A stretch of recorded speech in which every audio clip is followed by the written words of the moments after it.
Bon début de semaine à vous tous. Bonjour Luc Châtel. Est-ce que la guerre des sous-chefs est enfin terminée à l'UMP?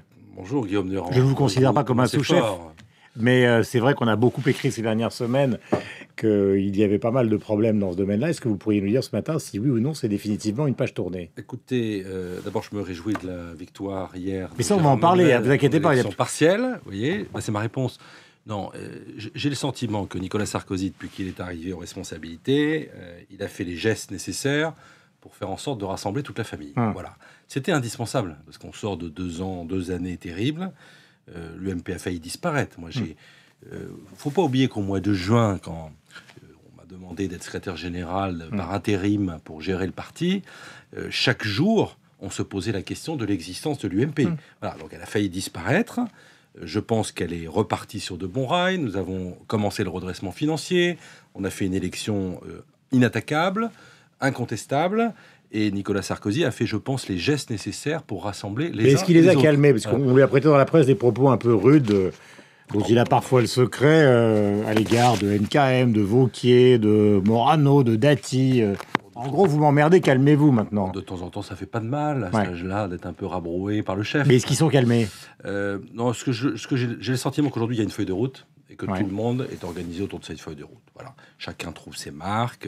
Je pense qu'il y a eu une bonne réunion samedi des cadres, puisque nous avons réuni les secrétaires départementaux, les présidents de fédération. Et il y a eu un message de fond qui a été passé. On va travailler sur notre projet.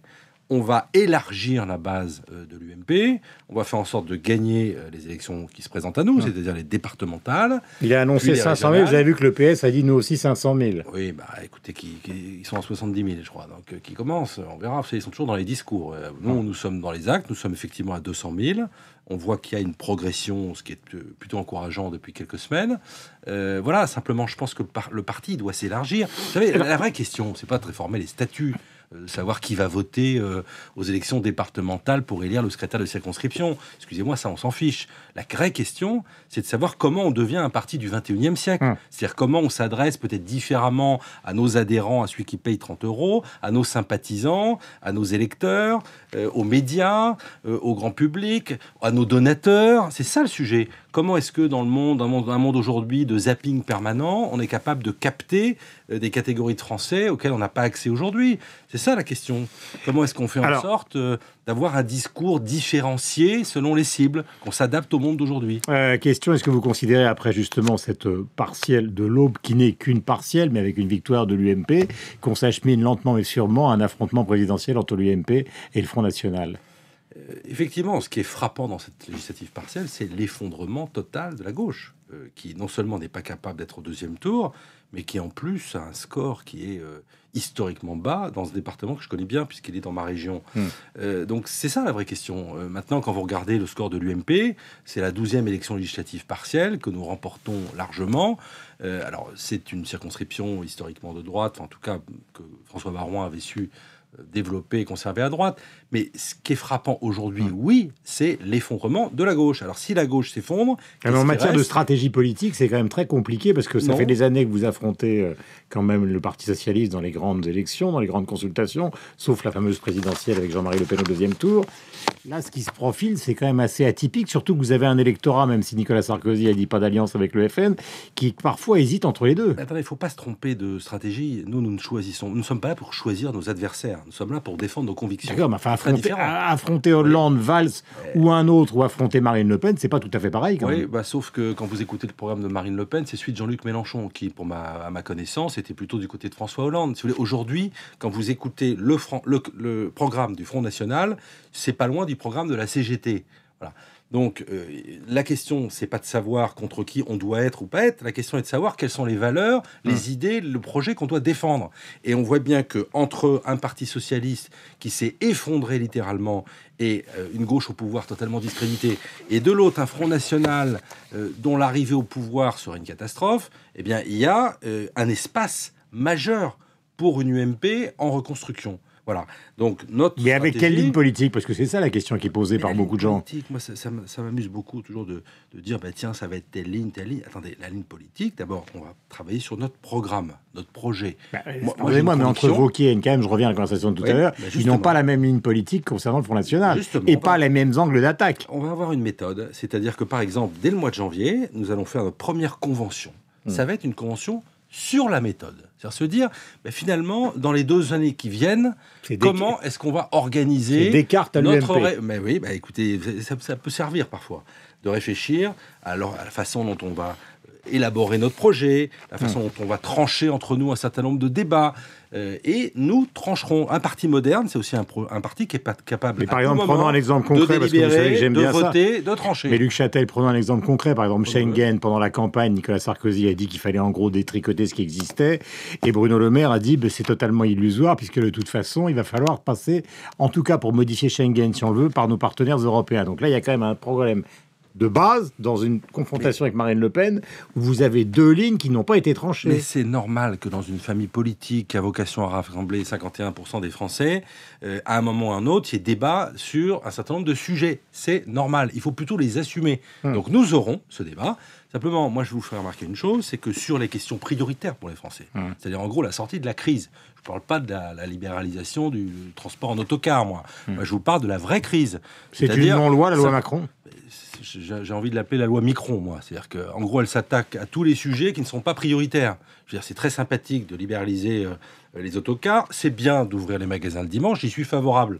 Simplement, ça va toucher quoi? D'ailleurs, j'ai entendu le ministre de l'économie hier nous expliquer que ce n'était pas une loi qui allait révolutionner l'économie. Bah écoutez, c'est quand même un peu embêtant parce qu'il y a 5 millions de gens qui sont sans emploi, il y a la croissance qui est à 0, il y a un déficit record du commerce extérieur. Moi, je voudrais une loi qui va révolutionner l'économie. Voilà.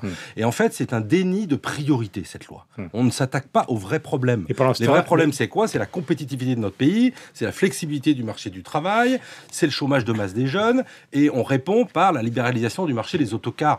On hallucine, quoi, si vous voulez. J'hallucine. Question ce matin, Paris bloqué par les taxis. J'ai envie de vous poser une question concernant justement l'action possible des politiques. Regardez le marché des taxis, il s'est dérégulé, en gros, avec le rapport Thévenoud, sans vraiment que les politiques ne s'en mêlent. Il y a un Français qui vient de faire fortune à New York en libéralisant totalement le marché des banques, des prêts de particulier à particulier. Au fond, on a l'impression que vous n'avez plus aucun... Je ne parle pas de vous, hein. Vous n'avez plus aucun poids sur les décisions et la modernisation de l'économie. Je veux dire, moi, je suis pour l'ouverture à la concurrence. Voilà. Et j'ai un peu de mal à comprendre. Donc, le gouvernement, qui est en train de nous expliquer qu'il faut libéraliser un certain nombre de professions, est en train d'enfermer les VTC, les voitures de tourisme avec chauffeur, pour les empêcher de faire la concurrence. J'entendais ce matin le porte-parole du ministère de l'Intérieur qui annonce qu'ils vont interdire Uber, le mode de système d'Uber. Uber Pop, c'est-à-dire le système de covoiturage. Alors, je ne comprends plus la ligne. D'un côté, on veut libéraliser et ouvrir à la concurrence. De l'autre, on protège les taxis, le marché des taxis. Leur argument, les taxis, c'est hyper encadré. Si on est taxi tous les deux à Garches, vous savez très bien qu'on ne peut pas prendre quelqu'un à Paris. Si vous êtes taxi parisien et que vous emmenez quelqu'un à Garches, vous ne pouvez pas ramener quelqu'un, alors que les autres, ils peuvent faire absolument ce qu'ils veulent partout. Est-ce qu'il ne faut pas se poser la question inverse? C'est-à-dire, est-ce qu'il ne faut pas partir de la liberté et faire en sorte que le marché des taxis, qui est complètement contraint, qui est complètement réglementé, le déréglementer, plutôt que d'empêcher ceux qui innovent, ceux qui inventent, ceux qui créent, en l'occurrence les voitures. Écoutez, je trouve ça quand même hallucinant qu'on ait empêché les voitures de tourisme avec chauffeur d'utiliser ce qu'on appelle la maraude électronique, c'est-à-dire la géolocalisation. Je veux dire, dans quel pays vivons-nous ? J'ai 3 questions pour terminer. Édouard Philippe, l'autre jour, chez nos confrères de France 2, le soir, chez Laurent Ruquier. Nous allons surveiller de très près ce qui va se passer pour les primaires. Sinon, eh bien, Alain Juppé, puisque c'est un des partisans d'Alain Juppé, ira au premier tour des présidentielles s'il n'y a pas de primaire ouverte au centre.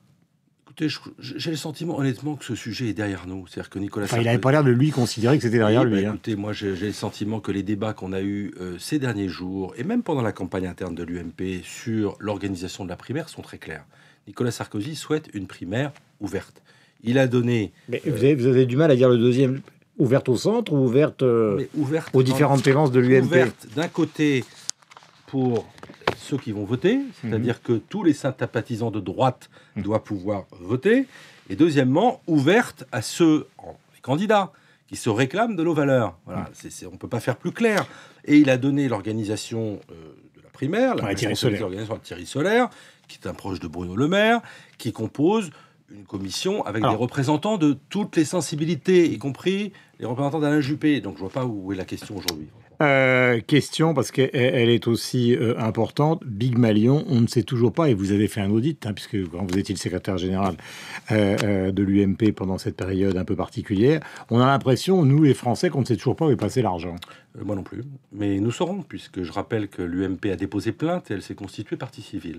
Donc nous sommes impatients. Nous sommes impatients de savoir. Nous sommes impatients que la justice fasse son travail et nous saurons.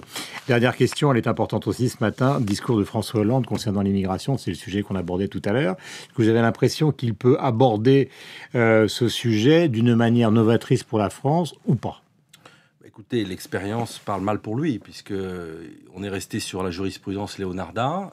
Moi, ce qui m'intéresse, c'est que le président de la République cesse de parler, mais qu'il agisse. Or, quand on regarde ce qui se passe en matière d'immigration, regardez les chiffres de 2013, où le nombre de régularisations a été augmenté de 50%, par exemple, c'est un signal. Voilà. Moi, ce qui m'intéresse, c'est les actes. Je suis là des discours de François Hollande sans lendemain.